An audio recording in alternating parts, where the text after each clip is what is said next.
supermercati, scuderie e stabilimenti balneari. E ora la ripresa che per molti si annuncia drammatica, lo dicevamo nei titoli, hanno consegnato le chiavi dei loro negozi al sindaco Mastella e ai ristoratori, i titolari dei bar di Benevento. Stessa protesta oggi anche a Ischia, così chiudiamo, dicono. Rino Genovese.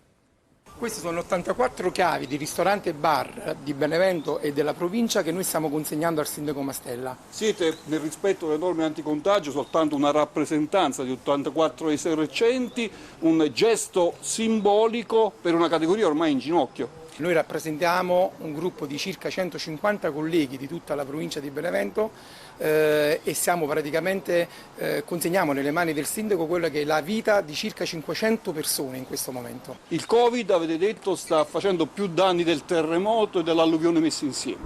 Assolutamente, il Covid al di là dei danni sanitari sta creando anche dei danni economici secondo me senza precedenti. Il 50% delle attività del nostro settore rischiano seriamente di non aprire mai più. Cosa chiedete in concreto? Noi chiediamo aiuti concreti, aiuti economici, le casse integrazioni per i nostri collaboratori e aiuti economici a fondo perduto non soltanto per questo periodo di chiusura delle attività, ma anche per quello che poi sarà nella fase 2 il periodo delle aperture. Ha detto anche la Banca d'Italia, bisogna dare liquidità e quindi non soltanto mutuando o in maniera da elemosinare qualcosa a chi ti dà, no, determinando condizioni del fondo perduto. Un tempo la Cassa Mezzogiorno faceva così a chi investiva, ti dava un X, 80% a fondo perduto e il 20% utilizzavi le banche o quanto altro. Lo stiamo facendo come ANCI nazionale, come comuni italiani, di spingere il governo a fare queste cose qua. Speriamo che ci accolga nelle richieste che facciamo.